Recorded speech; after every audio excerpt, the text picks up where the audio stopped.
Salut à tous et à tous, donc aujourd'hui je suis vraiment super contente de vous retrouver pour un nouveau vlog. Beaucoup m'ont demandé de vous montrer un peu plus Libreville, donc aujourd'hui je vous emmène avec moi, on va faire une petite balade en forêt.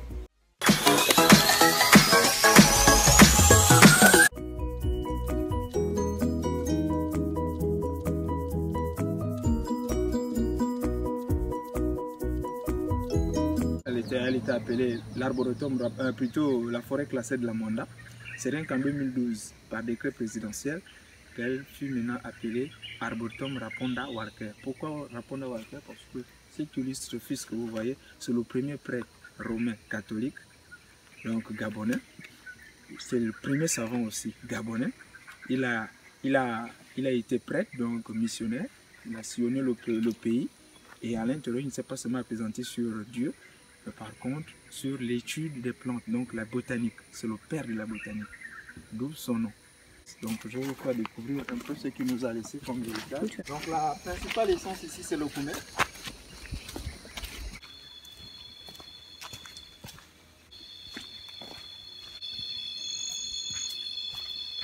Ça part, ça tombe pour laisser les plus petites plantes émerger. Et ça, on appelle ça chabi. C'est un peu ici illustrer la vie animale et la vie végétale. On naît, on grandit, après, on meurt. Nicolas Sarkozy, donc il était là. Il est venu ici. Oui, avec Feu Omar Bongo Ondimba, pour les partenariats gagnant-gagnant. L'Ozuga sacroglotis gabonicis.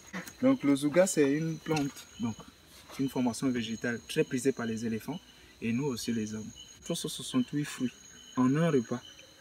Et quand il a consommé ça, ça se fermente à l'intérieur et il devient soupe. Le bar des éléphants, il mange à terre. Et parfois quand c'est à la haut comme ça, il prend ses défenses, il pique, il bouscule pour que ça tombe. Pour que ça tombe, ouais, d'accord. Appelé Anda. Ah, l'Odica. L'Odica, effectivement, donc vous en connaissez. En fait, cette essence donne des fruits qui sont aussi très prisés par les éléphants. Et chez nous aussi, les femmes, quand les fruits sont jaunes, ça tombe au sol. Ouais. Les femmes prennent, ils cassent et ils récupèrent les noix, donc à l'intérieur. Voilà, qui vont faire sécher, faire griller et préparer les plaquettes d'Odica, donc le chocolat traditionnel. On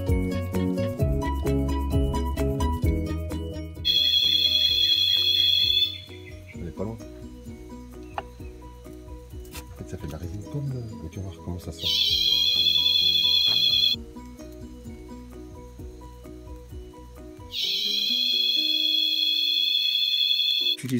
Il est toujours pris comme le myrrhe à l'encens.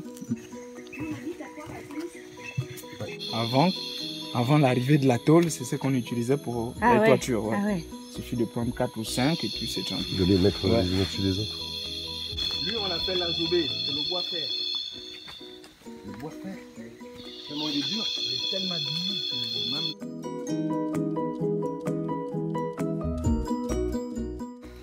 Les okalas. Donc, déjà, sur le plan de la construction, on utilise son écorce. Avant, quand on voyait les cages des anciens bantous, c'était complètement recouvert d'écorce d'okala. Et aujourd'hui, c'est surtout nos hangars, là on danse le witi et djembe. Vous allez toujours trouver ça, ou encore pour faire emballer les torches indigènes avec les contreforts. En fait, les tradis praticiens utilisent ça pour faire des rituels. Les femmes qui veulent bloquer leur mari, elle veut que son mari l'appartienne à elle seule, elle va chez un tradipraticien, elle va amener les ongles, les cheveux et tout pour féticher. Et lui, il va te demander d'amener un cadenas. Sûr, on peut déjà mettre. Et ici, c'est la bétadine traditionnelle, le niové. Ah ouais? Ouais. Un diplopode. Diplopode, ouais. Ah. Ça s'appelle la nalette. Waouh.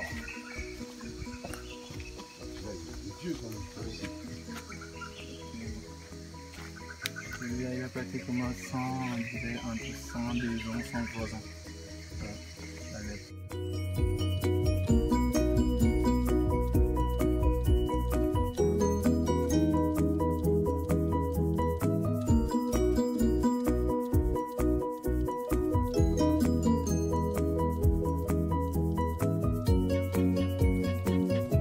Voilà, c'est la fin de cette vidéo, j'espère vraiment qu'elle vous aura plu. J'ai essayé de filmer à peu près toutes les espèces différentes d'arbres qu'on a pu voir et tout ce qu'on a pu voir ce matin dans la forêt.